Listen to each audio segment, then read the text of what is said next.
The sky of the unhindered Samadhi is broad. Just as there can be no ice without water, so Nirvana is immediately present. To go seeking it in distant places, how foolish. From Songs in Praise of Meditation by Hakuin, 18th century reformer of Renzai Zen, often called the founder of modern Zen. A question most often asked is, why meditate at all? If nirvana, cosmic consciousness, unitive consciousness, is immediately present, if the mystic path is only a convenient, howbeit an illuminating metaphor, if all meditation, by your own admission, is merely a device, why begin or continue such a farce? Well, I can only reply that the very question is the problem. If you don't enjoy meditating, why do it indeed?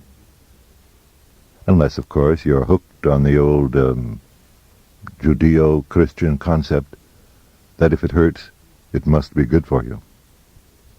Then, by all means, continue your self-torture. Only make it effective. Wear a hair shirt. Laden yourself with chains. Whip yourself occasionally. Allow the wounds to fester. Starve yourself into a vitamin deficiency. And you will change your consciousness. I'm not being facetious. It is a time-honored way in both the West and the East. If pain is your thing. On the other hand, if you're meditating to improve yourself, to achieve liberation, then it is just another ego game. I'm more at home with the universe today than I was 3 months ago. I achieved cosmic consciousness 3 times last year, and only once the year before. I doubled the amplitude of my alpha rhythm this session. That's about on the same level as advice in a modern marriage manual. The goal of intercourse is to achieve spontaneous mutual release in orgasm. Then am I saying, stop meditating? No, not necessarily. But can you approach it as an end in itself, and not as a means to an end? Why do you swim, surf, ski, dance, or garden? Not to obtain a prize, I hope. Can you meditate in the same fashion? For the sheer joy of expanding your experiential awareness? Discovering another dimension of self? Still, you may ask, is it necessary to meditate in order to expand your experiential awareness? No, of course not. Many have achieved an insight, an understanding of their relationship to the universe through a spontaneous mystical experience or peak experience. And such an insight has produced a new gestalt, a conceptual, perceptual awareness that dissolved their old hang-ups and possibly even plunged them into an alternative way of life. Traditionally, there have been several ways or yogas in a growing awareness that flowers into transcendence. The first is the ethical way of good works, stressed in Christianity, Judaism, Islam, but also emphasized in Hinduism under Karma Yoga. And Buddhism, often called the most ethical of all religions, has the first 5 steps of the Eightfold Path devoted entirely to ethical precepts: the right views, right intentions, right speech, right conduct, right livelihood. The presupposition underlying good works or Karma Yoga is that the universe is ethical by nature, operates by the principle of cause and effect, so that good will be rewarded and evil punished. If not in this lifetime, at least in heaven, or in the case of Hinduism, good karma will lead to an ascending order of rebirth. Unfortunately, both good works and Karma Yoga have often been used as political doctrines, so they translate out as rebel against the church or against the government endorsed by the church, Catholic or Protestant, and you are branded as a heretic. You will spend eternity burning in hell. And this concept of heresy was carried over into Marxism, the logical extension and outgrowth of the Judeo-Christian heritage. Only heaven was projected as a future classless utopia on earth. And equally, Karma Yoga was utilized by the Brahmins and the ruling class of India to keep the caste system intact. Rebel against the caste system, and you will register bad karma, plunging you back into a rebirth, either below your present caste or into the living hell of the untouchables. But obey the rules of the caste game, and you might be born into a higher caste. And of course, in Orthodox Hinduism, only the highest caste, the Brahmins, could ever really achieve Samadhi. And that is why Buddha was such a rebel. He was not a Brahmin, just a member of the warrior class. He ignored the Vedas, the sacred literature, and repudiated the caste system. Anybody could achieve nirvana, he said, now, in this life, and thus escape karmic rebirth. Good works, or Karma Yoga, may produce merit and compliance, but seldom transcendence. The second way is devotion or love or worship of a god. Hindus call this Bhakti-Yoga. And of course this is the prevailing way of Christianity and Islam. And certainly the overwhelmingly popular way in India with the personal worship of Vishnu and Shiva. Usually there are 3 general stages found in all such traditions. First is the ordinary communion, in which consciousness is still subjected to seasons of dryness, dark night of the soul, but penetrated by moments of great rapture. And then there is a gradual placing of self under the influence of God consciousness. The second stage is more intimate communion, wherein the consciousness of self remains. But now rapture and visions are much more frequent, and such visions attributed to God's grace. Gradually, however, the individual makes an inner adjustment and becomes entirely receptive or passive to God consciousness. This is what Saint Teresa calls the sleep of powers. And then finally, the complete unification. Samadhi in Hinduism, Fana al-Fana in Sufism, and union with God in Christianity. This, being the way of devotion and love, is oftentimes emotional and heavily laden with sexual images, as witnessed by many medieval Christian mystics. Or, for example, Rabia, an early female Sufi mystic, said, quote, "O God, hushed is the day's noise,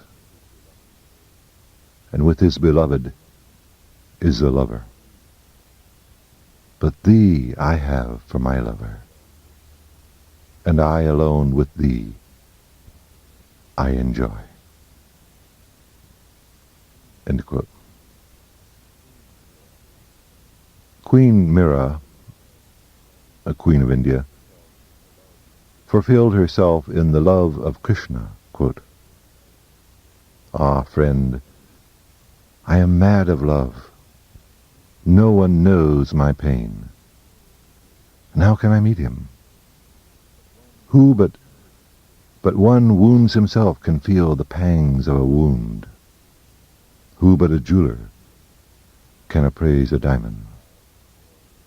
I fly from forest to forest, restless with pain, and Mira's pain will abate only when the dark-complexioned is her physician." End quote. The dark-complexioned is the blue-skinned Krishna. But regardless of the God form, if you submerge yourself deeply enough in such love and devotion, your ego games begin to dissolve, and eventually you experience undifferentiated unity. And when you extract the characteristics as distinguished from the interpretation of such experiences in the writings, say, of St. John of the Cross or the Sufi mystic Attar, these characteristics differ not one whit from a Theravadan Buddhist description of nirvana or Lao-Tzu's description of the Tao. The third way, found in many traditions, is a way of understanding, knowledge, or wisdom. Prajna. In Hinduism, this is called Gnana Yoga. That's G-N-A-N-A. And may be represented by a study of scriptures, science, or philosophy. Jewish medieval mysticism was essentially the way of knowledge, as represented by Abulafia or Moses The Leon, the author of Zohar. A Christian example might well be Meister Eckhart. And since many early Sufi mystics were also scientists, they really combined Bhakti and Gnana Yoga. And then, of course, in Hinduism and Buddhism, there were many wisdom schools emphasizing the importance of knowledge. The way of knowledge was first to know self and objects as experienced in everyday consciousness, but then eventually to know the ultimate nature of reality, which really means becoming increasingly aware of the importance of non-differences. until awareness and being are identical. 19th century science, with its mechanistic, reductionist presuppositions, would scarcely have qualified as a yoga path of knowledge. But today, with system theories, biological ecology, evolutionary studies, science may well develop into a post-industrial yoga. And I, personally, believe that one of the important bridges between science as a yoga of knowledge and meditation is biofeedback. Then the last and perhaps the most direct way is meditation or contemplation.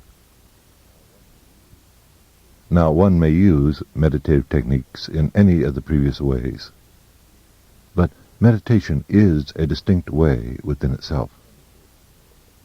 And the clearest example of it being Zen Buddhism, Theravadan Buddhism, Taoism, and Raja Yoga.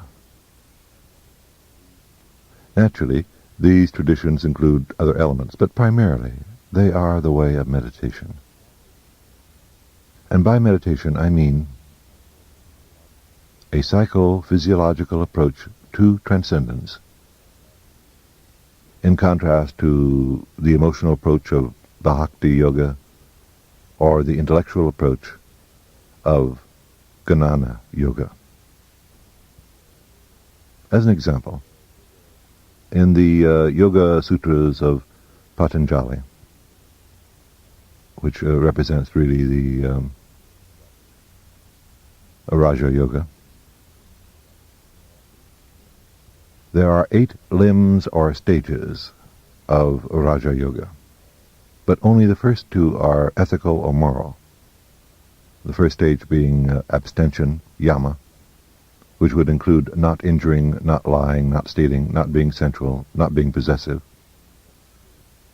And then the second stage, devotion, niyama, which includes cleanliness, serenity, self-discipline, self-study, dedication of self to the ideal of supreme selfhood, or Brahma. Then the next 3 limbs or stages involve the physiological preparations. The third stage being posture, asana, which would include Hatha Yoga. The fourth stage, relaxation of breathing, pranayama. And the fifth stage, retraction of senses, pratyahara. Then the last 3 stages of the 8 stages, or limbs, are psychological. The sixth stage being fixation of attention, dharana, that's D-H-A-R-A-N-A, which would be single-pointedness, concentration upon a single sense, be it sight, sound, touch. And then the 7th stage would be fusive apprehension, dhyana, D-H-Y-A-N-A. And that is the fusing of the seer and the seen, the knower and the known. If you're looking at an object, for example, concentrating upon an object, which would be single-pointedness, dharana. And then you finally reach that stage where there no longer seems to be any difference between you and the object contemplated, as though the space-time relationship had vanished, and there's only you in fusion with the object.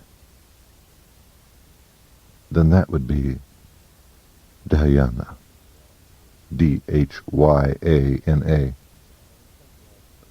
And psychologically, what that really means is Since you have been gazing single-pointedly at that object, this attention tends to quiet down the rest of the mind. That is, the background thoughts tend to slow down and finally disappear, until there is only that object within your mind, dealing on a visual plane. This would apply to other senses too. And with only that object in your mind, then there's no longer any distinction between that object and the background of your mind. There's no contrast with other thoughts, with other sensations. So that at that moment you feel essentially a oneness with that object contemplated. No difference between the knower and the known. And then finally, the last stage, or limb, of yoga, would be the full integration of consciousness, Samadhi. But that's a general term. Samadhi in turn may be divided into the first stage, which would be Savachara, S-A-V-I-C-H-A-R-A, Samadhi, wherein the mind achieves identity with the object of contemplation, as I described, but still mixed with the awareness of name, quality, and knowledge. And then the final stage is Nirvashara, Nirvashara, Nirvachara,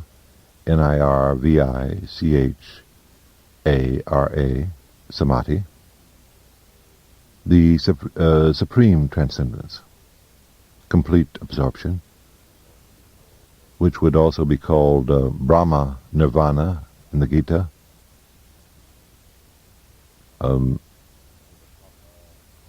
Kalpa Samadhi in Vedanta, and simply Nirvana in Buddhism. The 8 limbs of yoga present a pattern of action, but do not really describe the areas of developing consciousness, expanding consciousness, except in the most general terms. Another general description of these stages of consciousness are to be found in a passage from Liao Tzu, that's L-I-E-H-T-Z-U, a Chinese mystic who was generally included among the 3 great Taoists, Lao Tzu, the founder of Taoism, and Chuang-Tzu, the philosopher of Taoism. A disciple came to Liao Tzu in hopes of being initiated into the art of wind writing, R-I-D-I-N-G. Wind writing was a poetical term for exploring inner space. And Liao Tzu addressed him, saying, "Sit down, and I'll tell you what I learned from my master."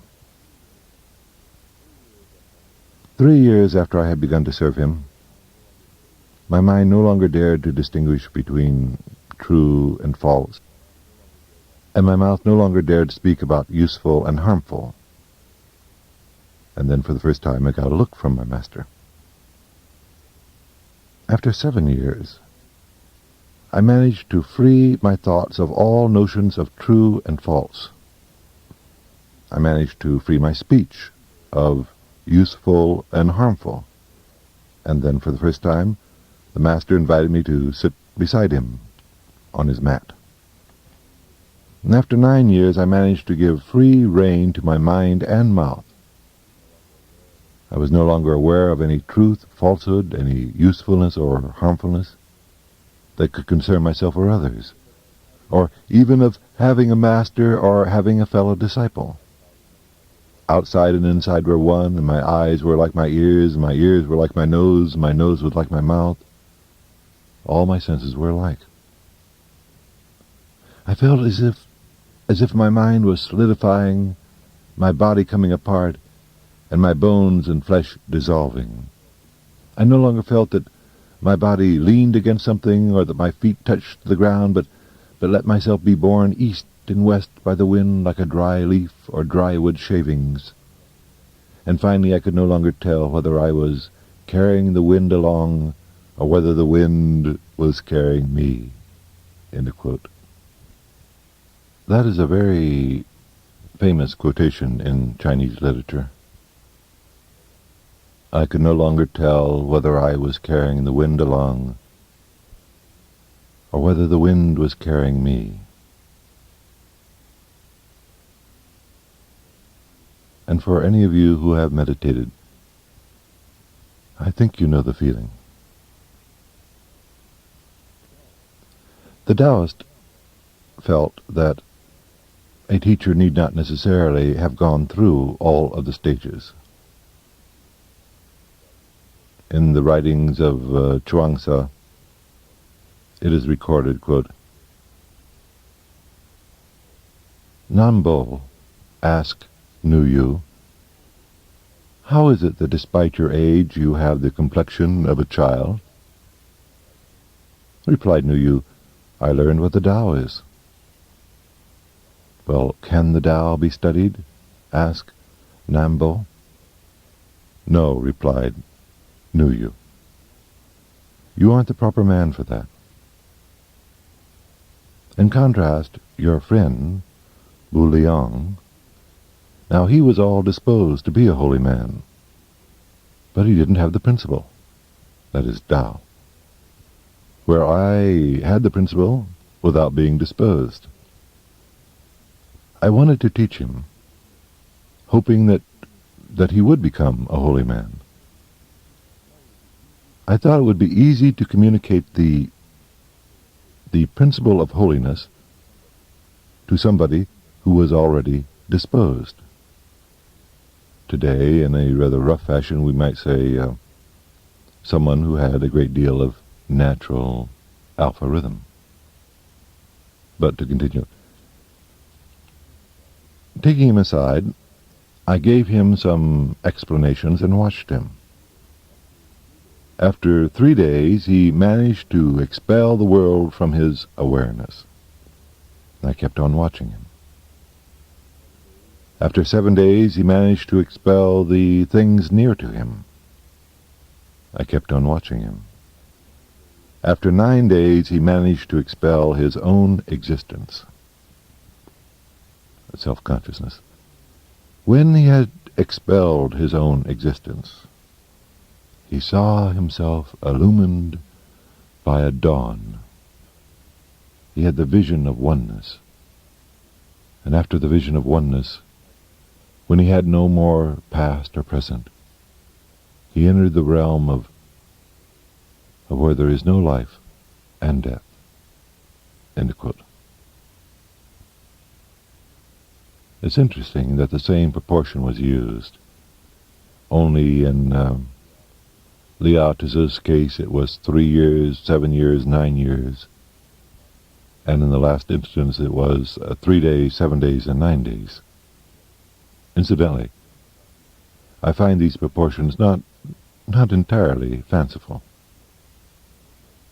But note that Nu Yu began with a critique of conventional values and prejudices intended to free the seeker from his own hang-ups.